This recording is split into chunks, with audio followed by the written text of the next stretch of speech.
नमस्कार।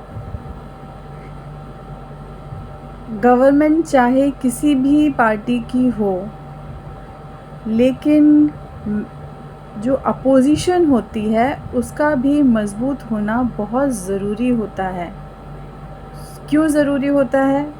इसलिए ज़रूरी होता है कि जैसे कि गवर्नमेंट ठीक से काम नहीं कर पा रही है, या जब गवर्नमेंट चुनी जाती है तो वो बहुत सी शपथ लेती है कि हम देश के लिए ऐसा करेंगे, उसकी भलाई के लिए। लेकिन कई बार ऐसा होता है कि गवर्नमेंट को जो काम होते हैं वो ठीक तरीके से नहीं हो रहे होते हैं, तो जो अपोज़िशन होती है उस पे वो चेक करती है, कंट्रोल करती है, उसको याद दिलाती है कि आपने ये वायदे किए थे और आप जीते हैं उस वायदे पे के बलबूते पे। आपको वो सारे वायदे पूरे करने हैं। अगर देश के जो काम है वो आपको पूरे करने हैं। ये कंट्रोल कौन करेगा? अच्छा, एक बात आप खुद सोच के देखिए, अगर गवर्नमेंट कोई एक ही पार्टी है जिसकी गवर्नमेंट हमेशा बनती रहती है, हम तो इससे क्या होगा? वो एक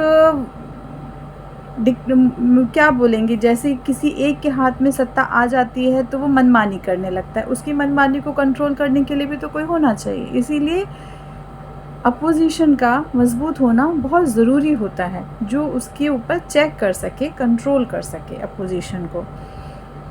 जो जैसे कोई बात होती है, देश में कोई घटना हो गई, कोई बात हो गई, तो अपोज़िशन सड़कों पे उतरता है, प्रोटेस्ट करता है, जिससे कि वो उनकी बातों को सुने, बातों को माने। लेकिन अब क्या हो रहा है कि प्रोटेस्ट करने पे भी रोक लगाई जा रही है।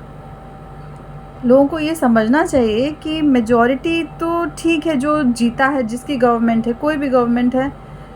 एक चीज़ आपने डेमोक्रेसी में पढ़ी होगी कि democracy it is a form of government in which there is a chance of losing the majority party. जो जीतने वाली पार्टी है उसके हारने के भी पूरी संभावना होनी चाहिए। इलेक्शन फेयर होने चाहिए। और जो रूलर है, एक डेफिनेशन और बताती हूँ। Democracy it is a form of government in which ruler is elected by the people for the people. लोगों के लिए होने चाहिए। गवर्नमेंट लोगों की भलाई के लिए, उनके लिए काम करने के लिए होने चाहिए।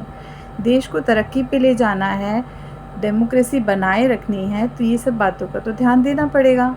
और एक सजेशन देती हूँ, क्लास 9 के सीबीएसई बोर्ड के क्लास 9 के चैप्टर को, डेमोक्रेसी चैप्टर 1 है, खाली टाइम में आप लोग एक बार उसको रीड ज़रूर करिएगा। आम जनता को भी थोड़ा सा जागरूक होने की बहुत ज़रूरत होती है।